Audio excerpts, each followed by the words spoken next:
Hello बच्चों, let's see the question, and the question is, why did the wool and silk producers in England protest against the import of Indian textiles in the early 18th century? Question आपसे पूछ रहा है कि England में वूल और silk produce करने वाले जो प्रोड्यूसर्स थे, जो उत्पादक, मतलब कि इंग्लैंड के ऐसे लोग जो वूल और सिल्क का प्रोडक्शन कर रहे थे, वो इंडियन टेक्सटाइल का इंपोर्ट, मतलब जब इंडियन टेक्सटाइल जो था, भारत का टेक्सटाइल वहाँ पे जा रहा था इंग्लैंड में, उसके लिए प्रोटेस्ट क्यों कर रहे थे। क्वेश्चन आपसे पूछ रहा है कि जो इंग्लैंड के लोग जो कॉटन और सिल्क और वूल का जो प्रोडक्शन कर रहे थे, वो लोग इंडियन टेक्सटाइल के अगेंस्ट में प्रोटेस्ट क्यों कर रहे थे लगभग 18th सेंचुरी की शुरुआत में। आइए इस क्वेश्चन के बैकग्राउंड की बात करते हैं कि ऐसा क्यों हो रहा था। जैसा कि हम सभी जानते हैं कि हमारा इंडियन टेक्सटाइल हमेशा से ही बहुत उन्नत किस्म का था और इसका फेम ऑलमोस्ट पूरे वर्ल्ड में था।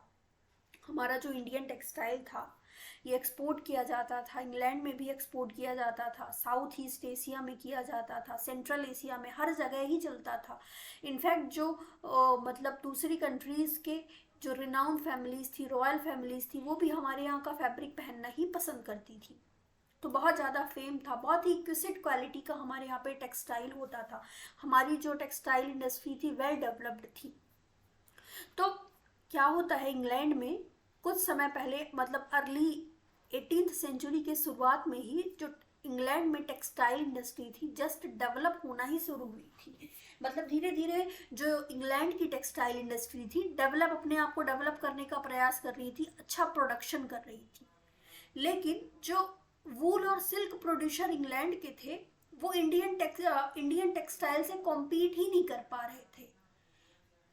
इंडियन टेक्सटाइल की क्वालिटी इतनी अच्छी थी, इतनी इक्विसिट क्वालिटी होती थी कि जो इंग्लैंड के लोग वूल और सिल्क प्रोड्यूस कर रहे थे वो हमसे कॉम्पीट ही नहीं कर पा रहे थे। उनका वूल और सिल्क का जो टेक्सटाइल था वो काम ही नहीं कर रहा था, मतलब कोई उसको पसंद ही नहीं कर रहा था, जबकि उनके देश में खुद प्रोडक्शन हो रहा था। वो हमारे यहाँ के ही टेक्सटाइल्स को प्रेफर कर रहे थे।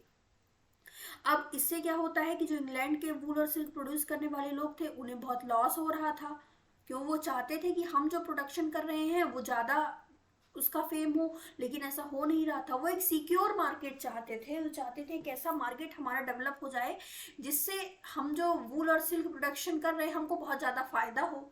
तो वो क्या कहते हैं, गवर्नमेंट के पास जाते हैं और प्रोटेस्ट करना स्टार्ट कर देते हैं। वो कहते हैं कि जो इंडिया से जो इंडियन टेक्सटाइल हमारे यहाँ पे आ रहा है उसको बैन कर दो, हमारे यहाँ पे इंडियन टेक्सटाइल नहीं आना चाहिए। वो ऐसा कहते हैं, इसी के लिए प्रोटेस्ट करते हैं। तो गवर्नमेंट क्या करती है, 1870 में एक कैलिको एक्ट पास करती है, एक एक्ट निकालती है और कहती है कि जो इंडियन टेक्सटाइल है वो इंग्लैंड में अब नहीं आएगा। कुल मिला के जो इंडियन टेक्सटाइल का इंपोर्ट होता है वो बैन कर देती है। जिससे क्या होता है कि इंग्लैंड का जो मार्केट था टेक्सटाइल इंडस्ट्री का, जो पूरा इंडस्ट्रियल, उसी को इंडस्ट्रियल रिवॉल्यूशन भी बोला जाता है, कि बड़े लेवल पे इंडस्ट्रीज डेवलप हो रही थी इंग्लैंड में। तो फिर इससे क्या होता है, जब इंडिया का टेक्सटाइल वहाँ पे इंपोर्ट होना इंडिया के टेक्सटाइल पे जब बैन लगा दिया जाता है इंपोर्ट पे, तो ऑटोमेटिकली जो इंग्लैंड का टेक्सटाइल इंडस्ट्री था वो डेवलप हो गया था। क्वेश्चन यही आपसे पूछ रहा है कि जो वूल और सिल्क प्रोड्यूसर इंग्लैंड के थे उन्होंने इंडियन टेक्सटाइल के इंपोर्ट के अगेंस्ट प्रोटेस्ट क्यों किया था, के लिए क्यों किया था।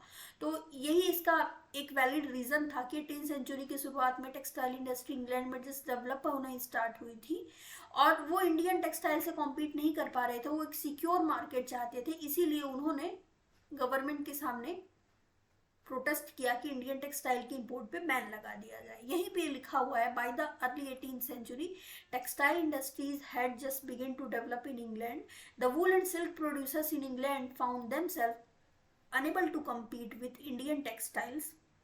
They wanted to secure market within the country by preventing the entry of Indian textiles. They protested against its import.